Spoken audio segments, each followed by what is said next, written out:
I think that the biblical role of a woman is varied. We can't say that this is exactly what a woman is supposed to do according to the Bible, because the women of the Bible were, should I say feminists? I don't know if that's a bad word here, but I said it. You know, there were women of the Bible who were spies. There were women of the Bible who were judges. Women of the Bible, the virtuous woman in Proverbs 31, she bought a field, which means she was a businesswoman. She had merchants, she had servants.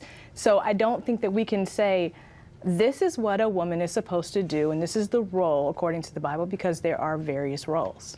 Well, let's talk about what God says in His Word. In the Scriptures, in Genesis, God says that He created man and woman in His image. What does this mean about equality and the way that God designed us, Rebecca? Well, I do believe that men and women are both created in God's image, and I am so thankful to be a Christian because our faith allows for women to be close to God, and we don't have to go through a man to get close to God, other than Jesus. and it's just a beautiful way that God says that women are important, women matter. How many times did Jesus speak to rejected women in the Bible? I mean, he broke all the rules with that.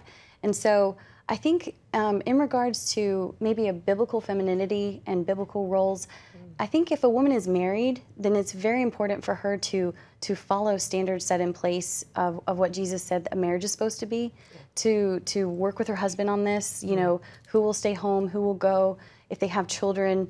You know, it's not the woman anymore. Her life is not her own. You know, it is her husband's. It is just like a man's life is not his own when he's married. You know, they belong to one another. And so it's not an individual choice as much as a group choice. And that's hard, I think, in our day and age to think about that your choices sometimes are dictated to you by your circumstances and your family when we're so very independent. But if you're a single woman and you don't have that and you are able to do that, that's a totally different situation, I think. Different, totally. And Caitlin, you had to add?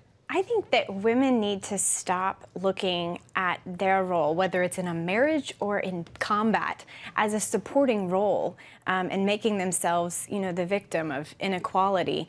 I think that, you know, in a marriage, yes, women are called to submit and men are called to be the head, but that doesn't mean that I can't be a strong help to my husband. Okay. And women's role in battle, you know, they should do a job that plays to their strengths. And if that does, on paper, look like a supporting role, that doesn't make it any less important than the guys that are out there, you know, taking the terrorists down. So I think that, you know, we need to stop playing that card, really.